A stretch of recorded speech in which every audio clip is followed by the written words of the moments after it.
शिव जी भैरुंड भी कहते हैं गुरु जी, मतलब रुंडमाला जो स्कल्स रहते हैं ना उसको पहनते हैं। क्यों पहनते हैं ऐसा? वो इसलिए पहनते हैं कि उनको कोई मृत्यु का डर नहीं है ना।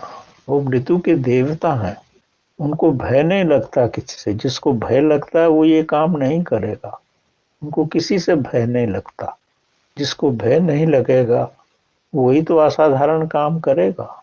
जिसको मौत का या मरने का डर है तो वो तो रात में अंधकार में अकेला भी नहीं जाता।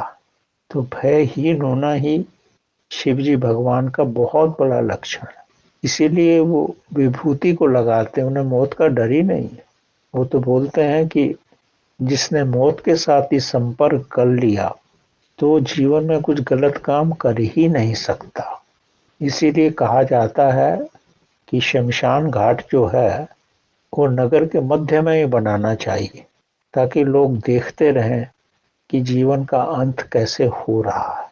तो वैसे ही आपकी भावनाओं में, आपकी सोच में एक पवित्रता आ जाती है कि ये संसार तो छोड़ना ही है, तो क्यों गलत काम किए जाए।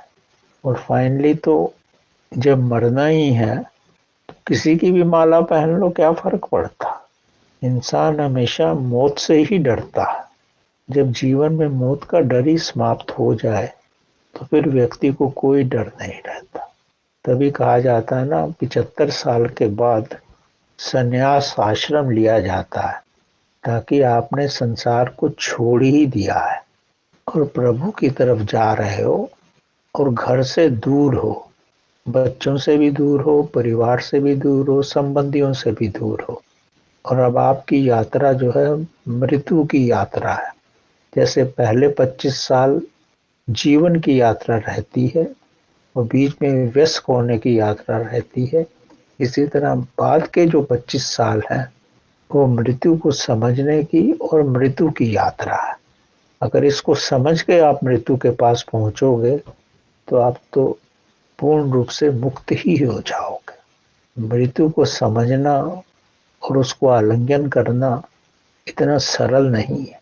और जो इस कला को जानता है और दिल से उसका आलिंगन करता है तो वो शिव का रूप ही हो जाता।